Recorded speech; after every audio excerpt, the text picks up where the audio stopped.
So I had the pleasure of watching Moana 2. You know, the movie that got announced this year and came out this year. I wonder how they did that. Either way, I saw Moana 2, and it was mid. This should come at no surprise. It seems like Disney doesn't really care about their properties. It seems like this movie was only made just to capitalize off of Moana because they are making a live action remake of the first Moana. Yeah, the first Moana that came out like 7 or 8 years ago. It hasn't even been 10 years. But, you know, The Rock and his ego, like I said, slams down the door, walks in there, and is like, hey, give me this movie right now. That's what I predicted would happen. And then while he was like, while you're at it, also make another Moana. So they just said, fuck it, why not? I could be completely wrong, but the point is they did make a second Moana. And before we even talk about this quote unquote film, it needs to be addressed. This wasn't even supposed to be a film. This was supposed to be a TV series on Disney Plus, and trust me, it'll definitely show when I start explaining the movie. Just the concept of doing that, you know, stitching together a TV show to make it a movie isn't really new to Disney. And it's really disrespectful to the people who actually want to make film and disrespectful to the people who are, you know, animators. Because now they have to turn this TV show into a film when that's not what they were there to do. Also, apparently this wasn't even done by Disney's best animators. It was done by like their B team. So yeah, if it isn't clear by now, Disney didn't give a shit about this film at all.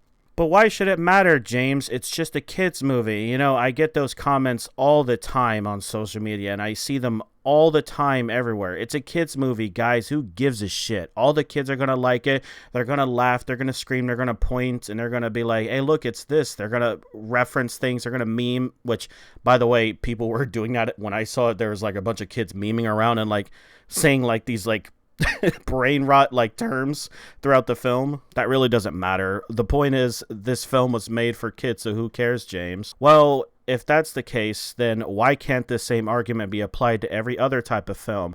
I say this all the time. It doesn't matter what type of film you're making.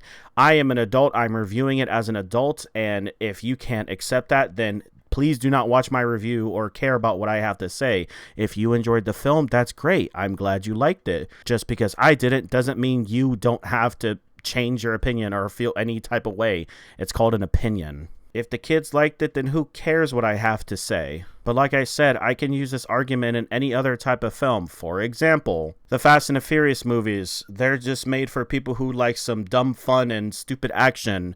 Yeah, it's supposed to be that type of movie, James. Therefore, you can't criticize it. It's a 10 out of 10. It's perfect. Oh, come on, James. The Lion King 2019 is a remake of a loved film. It's just for people to just reminisce on the original film. It wasn't doing anything original. You can't hate on it. It's a remake, you know. It's perfect. I could go on and on about so many other examples, but I really don't want to. That's not the point of this video. What I'm trying to say is it doesn't really matter what type of film you are. You're going to get criticized the same way, just like every other film. Yes, there are things to consider when watching a film, but again, it doesn't really matter because any type of film could be a 10 out of 10. There's been some kids movies that are definitely 10 out of 10, or, you know, as I should say, animated, because nowadays anything animated is a kids movie. But I digress. So yeah, I'm going to now talk about this kids film as an adult, and if you do not like that, feel free to leave. So yeah, Moana 2, very, very underwhelming. The story was just very, very choppy, and I'm going to get more into the story later. Things kind of just kept happening, and things kind of kept going at this like weird, not too fast, not too slow pace, almost as if it was a TV show at one point. But yeah, you could definitely tell like where they input like the breaks in between the episodes. Like you could tell, oh, like, oh, this is the end of this episode, considering it ended this way. It's so formulaic with its like editing and its storytelling. There are some new characters in this film. I can't really remember them because they're just so forgettable and they don't really do anything. You got the crafter who likes to craft things. You got the farmer who likes to farm things, and you like the big muscular guy who also is a fan of Maui and likes to tell stories. And there's also Moana's sister, and she's not really important to the story. You know, she's more like family for Moana to come back to, you know, to be hopeful for. And then there's like this bat lady who's introduced midway through the film. It doesn't really pose any threat. And then there's the main villain, which is like some Matatui. I could be pronouncing it wrong. I really don't give a shit. Nalo is his name, but I'm also going to talk about that later. But these characters, at least for the majority of the protagonists, they don't do anything. They're not important at all to the plot. And I question why they were even in this film to begin with. They really, unironically, didn't do anything throughout the entire film. Even the craftsman-like woman was fucking up the ship half the time, and it's like, why are you even here? The farmer really didn't do anything. He had a fear of swimming, which, spoiler alert, I guess he overcomes it, and that's really it for his character development. He doesn't really use his farming abilities at all, if I recall, and the big buff guy just simps for Maui, and he also doesn't do anything or even prove himself to Maui. Like, they really didn't do anything. Also, Moana brought a pig and friended the Kokomora and befriended like one of their soldiers, so he was along for the ride as well. And yeah, the Kokomora character was helpful, but the pig wasn't. It was just there to reference the boat snack joke. You know, that totally funny joke that they did in the first movie that was so funny and so hilarious, so much to the point where they referenced that joke like twice, maybe 3 times in this film. You know, boat snack, remember guys? We're so relevant, guys. The animation was pretty okay. There were some moments where it definitely did stand out, but it wasn't really mind-blowing. It didn't really shatter any barriers. You know, Pixar is really known for that, but traditionally, you know, Walt Disney animation, they don't really, you know, break the mold or anything. They don't really do anything that stands out when it comes to animation. I really wish they did. It almost seems like Pixar is just the company that Disney is like, hey, you guys actually try this time. We're not going to really. The writing was so formulaic. It really wasn't anything interesting. The jokes didn't land. The only time I really laughed was when they referenced the Disney princess. I got a little chuckle. That's really it. I didn't really laugh to anything. Also, there was a moment where Maui turned into a half shark for Moana to make her feel better. That was also kind of funny. Nothing else landed. No one else like did an crazy good performance when it comes to dialogue or even their voice acting. It almost was just the same dialogue. And again, I'm going to keep bringing it up. It's like they didn't care because they knew this was a TV show, so they didn't do their best. So there's like, you know, it's just a TV show. You don't have to do your best. The script just didn't feel like it was made for a film. And no amounts of editing or post work that they probably didn't help. I'm also going to talk about the music later on. And I did hear reports that this wasn't even really a musical. There was 5 songs, and I don't know if that really counts as like a traditional musical, but 5 songs throughout the entire film, at least as far as I know. I mean, I guess that's fine, but the music really didn't stand out, and I'll go into more detail later.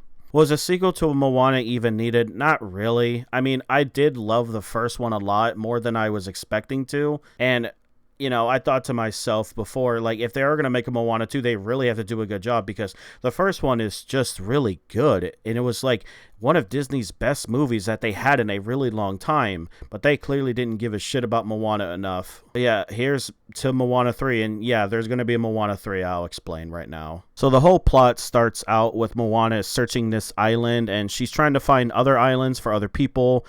And she eventually just ends up only finding a jar after blowing into a horn, because I guess that signifies that she's there, whatever. Either way, she doesn't really find anything, so she goes back home. And it turns out that the vase or artifact that she found at that island actually led to a center island that was sunken by Nalo, a god of storms, because for some reason I really forgot. So Moana's like, oh yeah, I want to go out there and raise this island so we can connect to other people, you know, rejoin other countries and whatnot. So she builds up a team of the characters that I mentioned earlier, and she sets off. You know, her little sister doesn't really want her to go, because she's like, I love you, I don't really want you to go. And she's like, sorry, I gotta do this, I'm a wayfinder, so I just have to do it, it's in my blood. So she sets off, and she also says she needs to find Maui, which the one dude is like.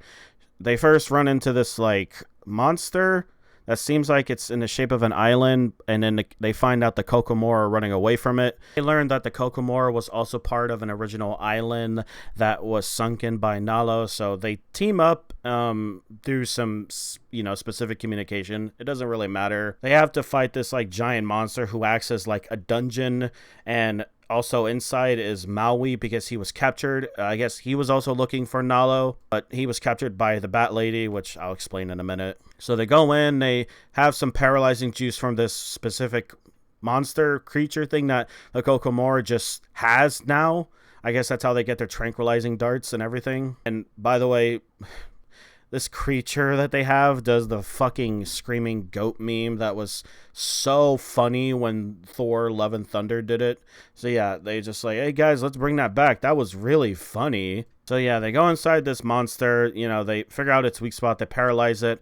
Eventually the group gets separated, and the groups that isn't Moana finds Maui, and he recognizes that Moana's here because of the chicken, and that's when they do the boat snack meme. Moana gets separated and finds the Bat Lady, who teaches her about getting lost and letting go and finding other ways around obstacles or whatever. So then they get set free, and then they're already at the main island. I know it seems like the plot is going super quickly and I'm explaining it very briefly. That's because this film is just very brief. It wasn't too slow, it wasn't too fast. I mean, if anything, it was a little bit faster than slower. They had their moments where they were slow and then it sped up to just go to a next point. This is what I was talking about earlier. The editing just felt like it was chopped up together to just be all right, next scene. Nothing stays, nothing has impact, nothing lasts. It doesn't really fucking matter. It was obviously a TV show if it isn't by now.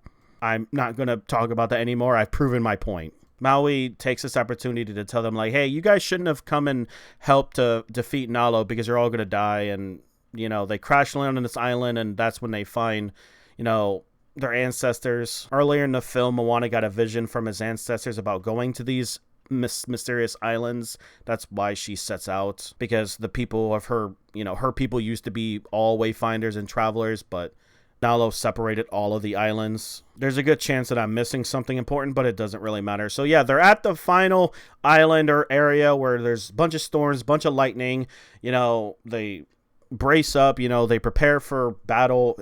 Not really a battle. They just battle against some waves. Maui does a lot of the fighting, breaking the lightning, and a wave gets so strong and crashes the main ship of Moana and the original gang. Maui is also still fighting off lightning and trying his hardest to hook the island from the bottom of the ocean upwards, because he's just so strong. He has to be this powerful. I mean, he is a demigod, so actually I'll give you that. Yeah, he can lift islands, and he even bragged about doing it in the past. But the ship crashed. Maui got hit by some lightning, I think, or something like that, and loses his main weapon and also his tattoos. And it's pointed out, or it's made clear, that he's no longer a demigod at this point. And everyone's like, oh shit, what's happening? We're all gonna fucking die. So Moana remembers, hey, remember, there's always another way from the Bat Lady. Just remember, get lost. And she dives into the ocean because her little sister's chain or starfish fell in, so she's like, oh, I gotta go in the ocean. So she goes down there, touches the rock or whatever, and then it seems like she's about to die because another strike of lightning comes down into the water and hits her, but she activates the island and she dies. Maui's like, oh no, Moana, and goes down there and holds her by creating this bubble of oxygen or air. I don't know how it's made, but it's just made. And Moana is, visited by the spirits of her past, like her grandma and all that, and she gets revived essentially, and she gets these tattoos, signifying her as a wayfinder, an official one. They never really say if she's a demigod because they imply that, but they never really outright confirm it. So maybe Moana is a demigod now, but I really can't confirm that. So she wakes up, she helps raise the island one more time. She sings, being like, I'll go beyond, we're going to do this, raise this island, and then they do it. And the water paths are all connected to islands, and it just so happened a bunch of other people were sailing towards the center island at this time. I don't know if they were lost, but they all meet up and are like, oh, hey, we found people. That was very easy. It was barely an inconvenience. And they all go back home to Moana's mainland island. They have a celebration. They unite, and everyone's happy. Everyone is singing, not singing, but they're all celebrating. Kokomora's happy, and then that's the fucking movie. You know, whenever I do these movie reviews, I sometimes read the Wikipedia of the plot just to make sure I'm not getting anything super wrong, even though I have been wrong in the past because I record videos a little bit too late. But regardless, the plot for Moana 2 is 3 paragraphs long. That is so short. It is clear by now, and I know I wouldn't say it, but this was a 6-episode series that was made into a movie. And here's another thing. I didn't really talk about, like, the plot that much because it's literally, get this, I'm splash some cold water on your face. It's the same fucking movie as the first Moana. They didn't give a shit at all about this film. I kid you not. The sequence of events are quite literally the same as Moana 1. This is a watered down version of the first film. You might as well just watch that again. Yeah, things are slightly different, but are they really different? We have Moana realizing that she has a destiny or a vision and she needs to like go out on this mysterious adventure. She brings her people, they visit the Coco Mora. They eventually get stuck in this underground dungeon area where they meet a character who has a relationship with Maui. And this is when Maui, gets his power back or frees himself, comes back to his original self. They then set off into the darkest island where they fight against this unbeatable force. And there's a moment where they have a slowed down scene where it seems like Moana's going to die. And then they save everyone and everyone comes back home. It's the same. It's the same. This is just downright disrespectful. Why on earth was this made a fucking film? I'll never know. And even the music was all the same. The themes were just the same. It's the same movie, guys. I promise you. Just look at the themes of the songs being like, I'll go far beyond. It's just another carbon copy of How Far I'll Go. The song where Maui is talking about, hey, Moana, you gotta get your spirits up is just another carbon copy of You're Welcome. And the weird thing is, I wouldn't say these songs are that bad. Yeah, they sounded pretty good, but they didn't feel original or they didn't feel inspired at all. I can't be the only one who thinks this. Also, at the end of the movie, we get to really see Nalo in his true form. He's really buddy with the Bat Lady girl, and I guess she had some deal with him. I can't really remember. I guess she was supposed to serve some time, and also Tamatoa is, back. He came back for the mid-credit scene. I know Shea Riflis is not really happy about that, but, whatever. So, yeah, I really can't say much more about this film. It didn't feel original. It didn't feel special. It didn't feel unique at all. I really questioned why this was even made a film. I mean, I know why. It's because they needed a box office hit because Disney just has to have some movie out in theaters nowadays. They probably realized they would have been wasting money if they just released it to Disney Plus. And I really hope this doesn't become the norm where Disney just takes a very plain animated TV show that they really didn't give their best effort and just turn it into a film and just release it and get $250 million in the box office because, yeah, this movie's getting a lot of money. So what I'm not surprised at all. It's also kind of funny because people are going to the movies a lot because of Wicked and Gladiator 2 and then Moana as well now, and Moana 2 is clearly the worst one out of these 3. Oh god, I really hope Sonic the Hedgehog 3 just destroys Mufasa, but we'll see. But yeah, like I said at the beginning of this film, this is just for the kids. I really shouldn't even be getting this crazy about it, but I still am going to.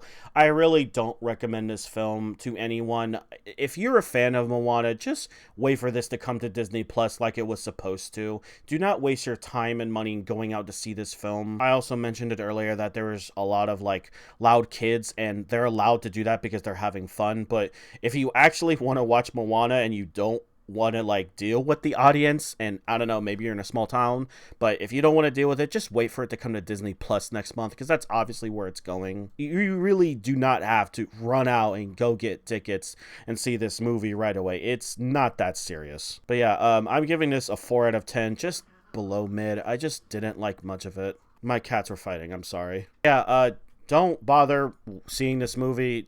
I'm only hoping that Moana 3 will just actually be its own original film and not some chopped up TV show because, Moana fans deserve better. This is just disrespectful. And yeah, fuck this movie, honestly. It wasn't the worst animated movie of the year. But yeah, 4 out of 10. What do you guys think? Talk about it in the comments. Let me know. Let me know some other movies I should talk about. And yeah, everyone, you have a great day.